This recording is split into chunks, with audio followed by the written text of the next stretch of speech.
அவரகம் Armstrong கொலை வழக்கில் புளியந்தோப்பு அஞ்சலையிடம் தொடர்ந்து 6 மணி நேரத்திற்கும் அதிகமாக காவல்துறையினர் நடத்திய விசாரணையில் பல்வேறு புதிய தகவல்கள், அதிர்ச்சி தகவல்கள் வெளியாகி இருக்கின்றன. இந்த கொலை திட்டத்திற்காக 4 இடங்களில் அவர்கள் சதி ஆலோசனை செய்திருக்கிறார்கள். புழல் அருகே ஒரு கொலை திட்டத்திற்கான முதல் கட்ட ஆலோசனை நடைபெற்றிருக்கிறது. 2ஆம் கட்டமாக வேலூர் அருகே அரக்கோணத்தில் நடைபெற்றிருக்கிறது. அதன் பின்னர் திருநின்றவூர், மேலும் ஆந்திர மாநிலம் சித்தூர் ஆகிய இடங்களில் இந்த கொலை சதி திட்டங்களில் பல்வேறு முக்கிய ரவுடிகள் மற்றும் அவருக்கு எதிரானவர்கள் உள்ளிட்ட பலர் அங்கு கூடி இந்த திட்டத்தை எவ்வாறு செயல்படுத்துவது என்பது தொடர்பாக ஆலோசனை நடத்தியதாக அஞ்சலை அளித்த அந்த அதிர்ச்சி வாக்குமூலத்தில் தெரிய வந்திருக்கிறது. ஒன்று.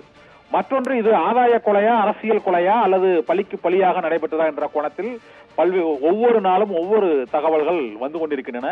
இப்போது சென்னை மாநகரில் உள்ள அத்தனை ரவுடி கும்பல்களைச் சேர்ந்தவர்களும் இந்த கொலையில் தொடர்பு இருப்பது தற்போது கண்டுபிடிக்கப்பட்டிருக்கிறது.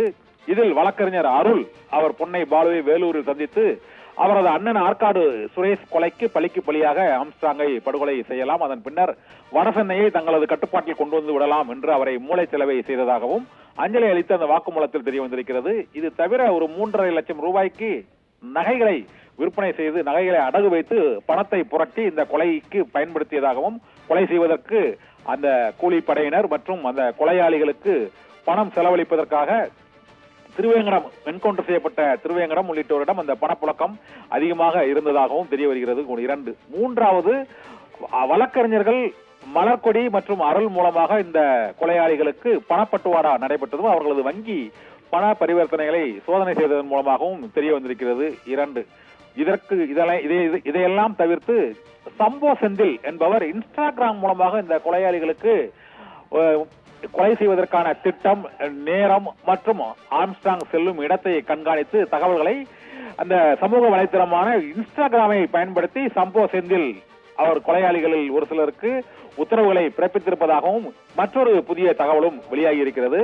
சமூக வலைத்தளங்கள் மற்றும் கொலையாளிகளின் மறைவிடங்கள் மற்றும் ஆம்ஸ்ட்ராங்கை கண்காணிப்பதற்காக அவருடன் பழகிய அந்த பகுதியைச் சேர்ந்த ஆட்டோ டிரைவர் திருமலை மூலமாக உளவு பார்த்தது, கொலைக்கான நேரத்தை குறித்தது, அந்த இடத்தை தேர்வு செய்தது உள்ளிட்ட பல்வேறு திட்டங்களுக்கும் கிட்டத்தட்ட 20க்கும் மேற்பட்ட முக்கிய ரவுடிகள் தொடர்பில் இருந்து அவர்களை ஒருங்கிணைத்து இந்த கொலையை திட்டமிட்டு அரங்கேற்றி இருப்பது புளியந்தோப்பு அஞ்சலையிடம் 6 மணி நேரத்திற்கும் அதிகமாக நடைபெற்று வரும் காவல்துறையினரின் விசாரணையில் இந்த தகவல்கள் அனைத்தும் வெளியாகி இருக்கிறது. இதில் இதுவரை கண்டுபிடிக்கப்படாமல் கைது செய்யப்படாமல் உள்ள சம்போ செந்திலை தேடும் பணியிலும் காவல்துறையினர் தீவிரமாக ஈடுபட்டு இருக்கிறார்கள்.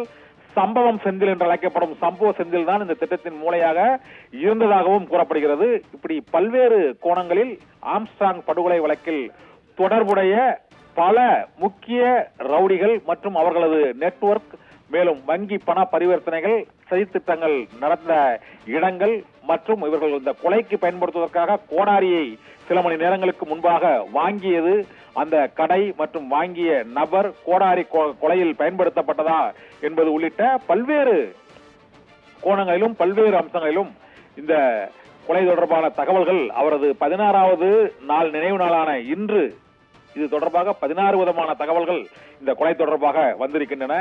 மேலும் இந்த கொலை சதி திட்டத்தில் யார் யார் துணை போனார்கள் என்பதும் கட்சி பாகுபாடின்றி திமுக, அதிமுக, தமாக மற்றும் உள்ளிட்ட பல்வேறு கட்சிகளைச் சேர்ந்தவர்களும், பாஜக உள்ளிட்ட பல்வேறு கட்சிகளைச் சேர்ந்தவர்களும் இந்த கொலை சம்பவத்தில் இந்த ரவுடிகளோடு தொடர்பு இருந்திருக்கிறார்கள் என்றும் அவர்களும் இந்த கட்சியில் முக்கிய பொறுப்புகளில் இருந்திருக்கிறார்கள் என்பதும், கொலை வழக்கில் அவர்கள் தொடர்பு இருப்பது கண்டுபிடிக்கப்பட்டவுடன் கட்சிகளில் இருந்து அடுத்தடுத்து நீக்கப்படுவதன் மூலமாகவும் இந்த கொலை அரசியலுக்காக நடந்ததா அல்லது ஆருத்ரா கோல்டு ஆதாயத்திற்காக நடந்ததா, ஆற்காடு சுரேஷின் பழிக்கு பழியாக நடைபெற்றதா என்ற கோணத்தில் இந்த விசாரணை மேலும் தீவிரமடைந்திருக்கிறது. ஆபிரகாம்.